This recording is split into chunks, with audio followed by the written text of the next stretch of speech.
sacrificed to the vampire king.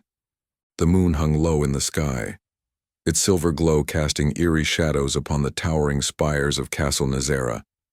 A chilling wind whispered through the night, carrying with it the distant howls of unseen creatures. The rustling of leaves and the soft flutter of wings overhead hinted at nocturnal predators lurking just beyond sight, adding to the castle's foreboding presence. The scent of fresh blood lingered in the cold night air, a silent reminder of the unholy pact forged centuries ago between the human kingdom of Eldoria and the ruler of the night, Draco Nezera, the vampire king. Every year, without fail, the kingdom sent an offering, a virgin girl untouched and unspoiled, meant to placate the beast that resided within Draco's walls. The arrangement ensured the royal family's safety, a cruel yet effective deterrent from the vampire's wrath. Some in the court viewed it as a necessary evil, a pragmatic trade to ensure the kingdom's survival. Others, however, whispered behind closed doors, burdened by the weight of the lives sacrificed to maintain their peace. Did the king and queen grieve for the daughters they sent away, or had their guilt eroded over the years replaced by cold acceptance? Regardless, the offerings continued, their fate sealed long before they ever stepped foot in Castle Nezera. But none of the girls had ever stayed. Fear paralyzed them. Some ran, some perished, and others, those who tried to resist, fell victim to his hunger before he could even consider making them his queen. But tonight, things would change. The heavy iron gates of Castle Nezera groaned open, their rusted hinges wailing like tormented souls. A cold draft coiled through the entrance, laced with the scent of aged stone and the musk of ancient secrets. Damp decay clung to the air, thick and oppressive, as if the walls themselves held whispers of those who had passed through before. The flickering torchlight cast elongated shadows along the towering walls, making the great hall feel both cavernous and suffocating. Seline was led forward by two of Draco's most trusted guards, her boots echoing against the polished marble floor, each step reverberating like a defiant heartbeat in the hush of the chamber. Anticipation coiled thick in the air, pressing against her skin like an unseen hand, yet she forced herself to move forward, her head held high. She stood defiantly before him, her chin raised, emerald eyes burning with something he had never seen before. Fire.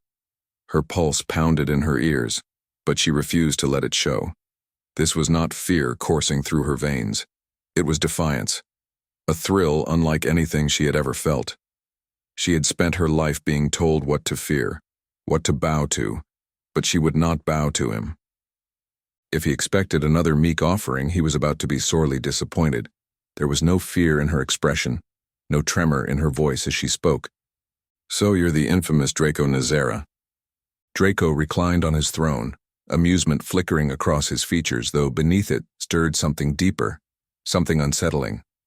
Was it curiosity? Fascination? He had lived for centuries, seen countless humans tremble before him, but this one was different. There was a fire in her gaze that dared him to look deeper, to question what he thought he knew. That thought alone unsettled him more than he cared to admit. There was a sharpness in his gaze as he studied her, a pull he did not yet understand. She did not tremble, did not shrink beneath his presence, and something about her defiance struck a nerve he hadn't known existed. A strange thrill coiled in his chest, a hunger not just for her blood, but for the challenge she presented. It had been centuries since anyone had intrigued him like this. His amber eyes gleamed with something more than hunger, an unfamiliar yearning that unsettled him. For the first time in centuries, he wanted something beyond blood, something he could not yet name. "And you must be my latest offering," he mused, his deep voice smooth as silk. "What is your name?" She folded her arms, unfazed by his imposing figure. "Selene." "Seline," he repeated, tasting her name as though savoring a fine wine. "Tell me, Seline, why do you not tremble before me? Why do your knees not buckle like all the others?" A smirk tugged at her lips. "Because I'm not a weak little girl who faints at the sight of a monster. I have seen a lot of monsters." Draco's brows arched, genuinely intrigued. "Brave words," he said, standing to his full height. He towered over her, his presence overwhelming, but she stood firm, her unwavering gaze locked onto his. "Tell me, do you know what happens to the girls who come here?" "I know they either run, die, or disappear," she answered coolly. "But I am not scared of you." Draco let out a low chuckle, something rare for him. His lips curved into a knowing smirk, his amber eyes flickering with something between curiosity and dark amusement, a glint that sent a shiver through the air. As he stepped closer, he reached out, brushing a finger along the curve of Selene's jaw, his touch feather-light, yet deliberate. The space between them shrank, charged with something unspoken, something dangerous. "Interesting," he murmured, circling her slowly. His lips curled into a slow, predatory smile, his amber eyes gleaming with dark amusement. His voice dropped to a whisper as he leaned in, his breath brushing against her ear. "And what if I told you I intend to make you mine?" Seline turned her head slightly, her lips inches from his. "Then I'd say you have a hell of a fight on your hands, vampire." A wicked grin spread across his face. "I do enjoy a challenge."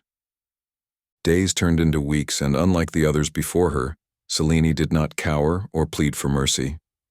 One evening, as they dined together in the candlelit hall, she seized a goblet of wine from his grasp, taking a slow, deliberate sip. Draco arched an eyebrow, amusement flickering across his features, yet something deeper stirred within him. A memory, long buried, surfaced.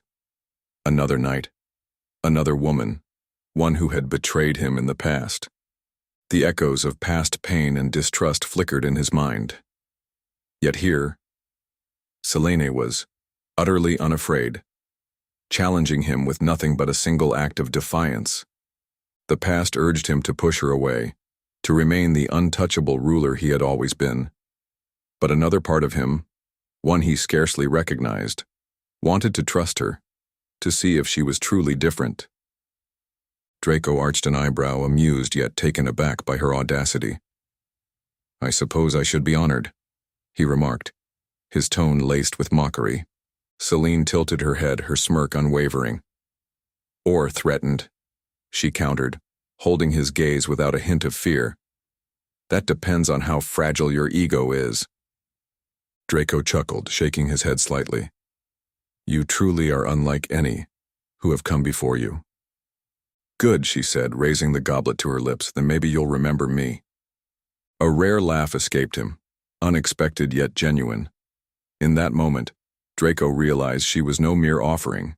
She was an equal, a challenger who dared to step into his world unafraid. She questioned his ways and met his threats with wit instead of fear. She had a sharp tongue and a mind as cunning as any of his centuries-old advisors. One evening, as Draco watched her sparring with one of his guards in the courtyard, he realized something unsettling. He no longer saw her as merely an offering. Every calculated movement she made, every defiant strike, awakened something within him he had long thought dormant. It wasn't just admiration. It was a dangerous fascination. How could a mere human challenge him, captivate him, make him question his own nature? His grip tightened on the goblet in his hand as he wrestled with the truth he did not wish to admit. Selene was no longer just an offering. She was becoming a part of him in ways he had never intended. She had become something more, something dangerous. She had woven herself into his cold, unbeating heart. "You are unlike any human I have ever known," he admitted one night as they stood on the castle's balcony, the wind tousling her dark hair. "Good," she said, leaning against the stone railing, "because I am not here to be another forgotten girl in your collection. If you want me, you're going to have to do better than that." Draco smirked, but there was something softer in his gaze. Selene noticed the shift, her eyes narrowing slightly. "What is it?" she asked, tilting her head. "Regret? Or something more dangerous?" Draco chuckled, shaking his head. "You always demand answers," he murmured. "Perhaps I enjoy the mystery." Selene took a step closer, her voice a whisper. Or perhaps for once you are the mystery. It unsettled him, this unfamiliar sensation that clawed at the edges of his carefully maintained control. Selene was no longer just a defiant offering. She was a force, an enigma that challenged everything he had come to believe. His instincts warred with his desires, the monster in him urging possession, while something deeper, something long buried, whispered of something more. You dare give demands to a king? She met his stare, without hesitation. I dare challenge a man who thinks himself untouchable. For the first time in centuries, Draco felt something stir within him, something beyond hunger, beyond bloodlust. He felt alive. But not all in Castle Nezera welcomed Selene's presence. In the dimly lit corridors, murmurs slithered like venomous whispers, warning of an inevitable reckoning. Some watched her with cold, calculating eyes, their resentment festering beneath forced obedience. The weight of unseen danger slithered through the castle's corridors, manifesting in shifting shadows and hushed murmurs. The resentment was hidden behind forced smiles and carefully measured words. Selene could sense the silent threats lurking around her, waiting for the moment to strike. Those who despised the idea of their king being swayed by a mere mortal watched with veiled contempt, their resentment festering beneath forced obedience. The air was thick with unspoken threats, and Selene could feel the shadows shifting, waiting for the right moment to act. There were those who whispered in the shadows, those who despised the idea of their king being swayed by a mere mortal. Betrayal festered in the dark corners of his court, and before Draco could fully understand the depth of his feelings for Selene, she was taken from him. That evening, Selene had sensed something was amiss. The castle felt different, the air thick with an unspoken threat. The usual whispers that followed her presence had faded into eerie silence, replaced by a gnawing tension that settled in her bones. As she walked the dim corridors, she could feel unseen eyes watching her, the weight of their intent pressing against her skin. She reached for the dagger Draco had given her, fingers tightening around the hilt just as she heard a faint rustle behind her. Before she could react, darkness swallowed her whole. Selene's breath came in quick, shallow bursts as she struggled against the iron grip of her captors. She refused to panic, refused to let them see her fear. Her mind raced. Draco would come for her, wouldn't he? Or had she miscalculated, believing herself more than just another offering? No. She would not allow doubt to creep in. If he did not come, she would free herself. She had fought her whole life to survive, and she would not stop now. Shadows swallowed the corridor as she twisted, lashing out with the dagger Draco had given her, but a cruel hand wrenched it away. Panic flared in her chest, but she refused to scream, refused to give them the satisfaction. A sharp pain erupted at the back of her head, and her world blurred into darkness. The night she disappeared, Draco tore through his own castle in a rage unlike any before. He lashed out, sending furniture crashing into walls, splinters of wood exploding through the air as his fury consumed him. The very foundation of the castle seemed to tremble beneath his wrath, a reflection of the storm raging within. The scent of fear thickened the air, acrid and suffocating, mingling with the metallic tang of blood and the lingering smoke of overturned torches. The whispered prayers of servants, hushed and desperate, clawed at his ears, but they only served to stoke the fire of his fury. Their terror was palpable, yet instead of satisfying him, it gnawed at something deep within, a sensation he refused to name. He had never known such desperation, such raw, unrelenting terror at the thought of losing someone. The castle, once a place of cold calculation, now trembled beneath the weight of his anguish. A primal roar tore from his throat, reverberating through the stone halls and shaking the castle. Chandeliers swayed, dust raining down from the vaulted ceiling, while his subjects cowered in the shadows. He had never felt so powerless, and the realization only fueled the storm raging inside him. The traitors had wanted to prove a point, that humans were weak, disposable. One of them sneered, stepping closer, but hesitated as Selene lifted her chin, her bloodied lips curling into a smirk. Pathetic, she spat, her voice laced with defiance. You cower behind chains and shadows, yet you call me weak? For a brief moment, uncertainty flickered across the captor's face before hardening into resolve. But as Selene glared up at them, bloodied but unbroken, she spat. "You think I'm weak? Then you've already lost." They had underestimated Draco's attachment to her. He slaughtered them all without hesitation, his hands bathed in their blood as he carried Selene out of the darkness. As she lay in his arms, her breathing shallow, Draco made a choice he never thought he'd make. "You cannot die," he murmured, brushing her hair from her face. "I won't allow it." She weakly opened her eyes, offering him the faintest smirk. "Are you saying you actually care?" Draco let out a low chuckle, pressing his forehead against hers. "More than I should." Selene sighed, closing her eyes. "Then do it." Draco hesitated, his mind warring with itself.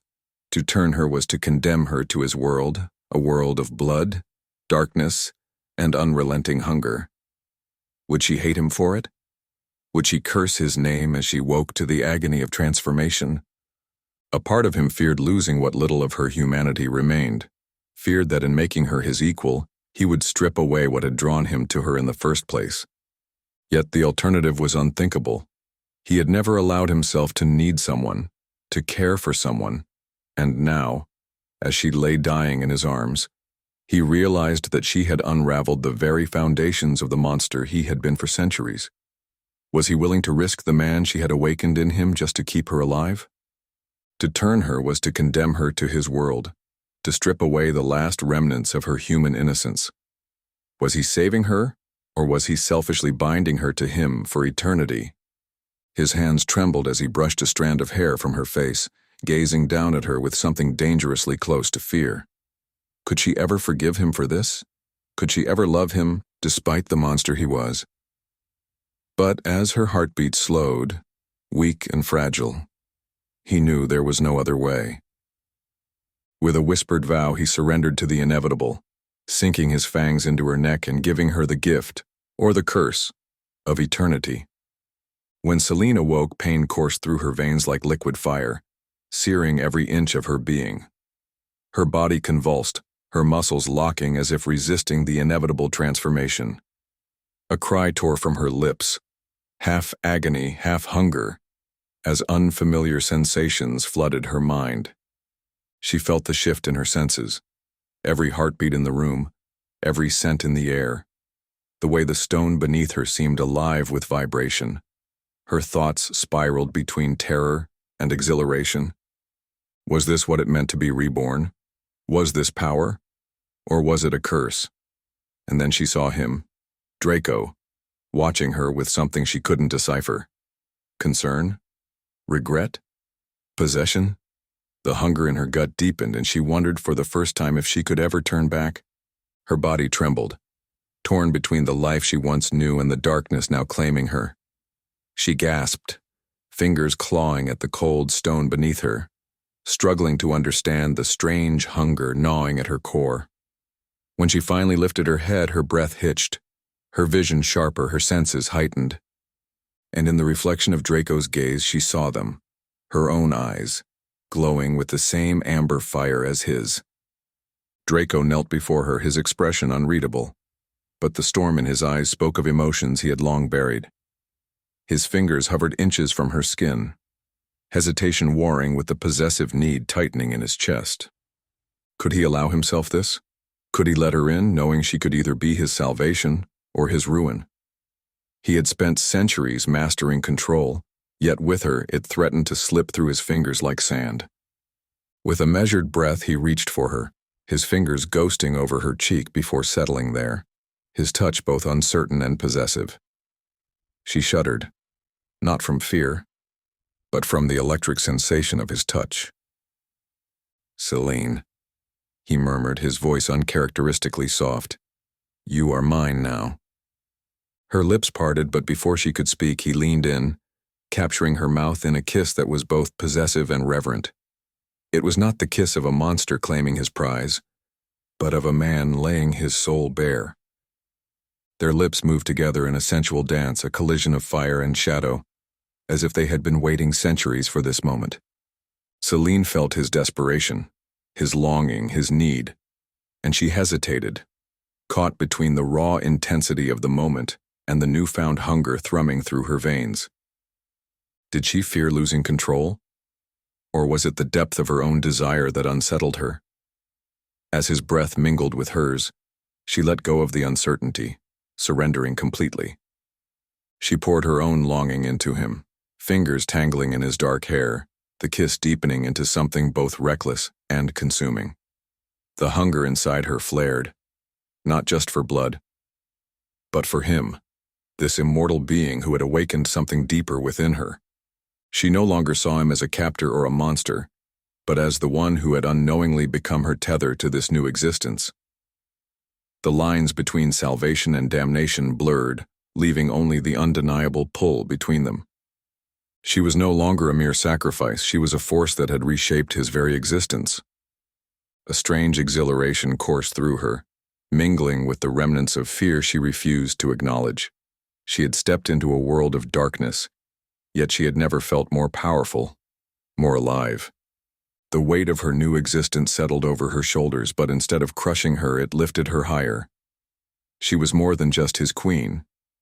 She was his match, the only one who could stand beside him without bending. And as she looked at Draco, she saw not just the vampire king, but the man who had been waiting for her all along.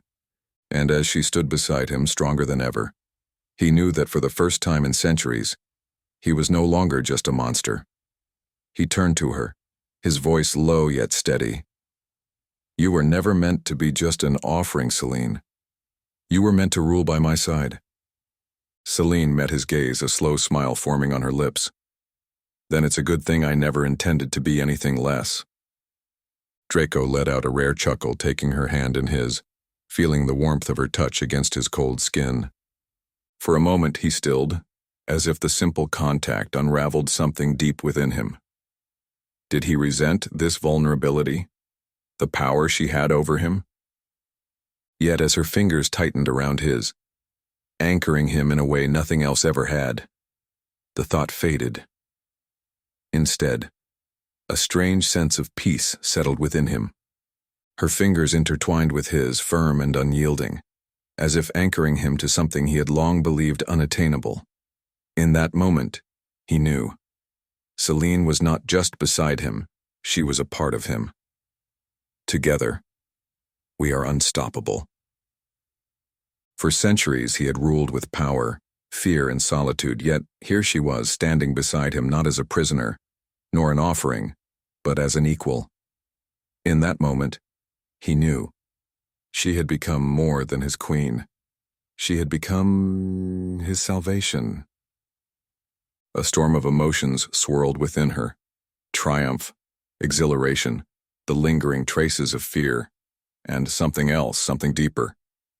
She had stepped into a world of darkness and claimed her place beside him, not as a victim, but as an equal, a queen, a ruler. The future stretched before them, uncertain, yet intoxicating, and for the first time, she welcomed the unknown. I was never meant to kneel, she thought. I was meant to rule. Then let the world tremble.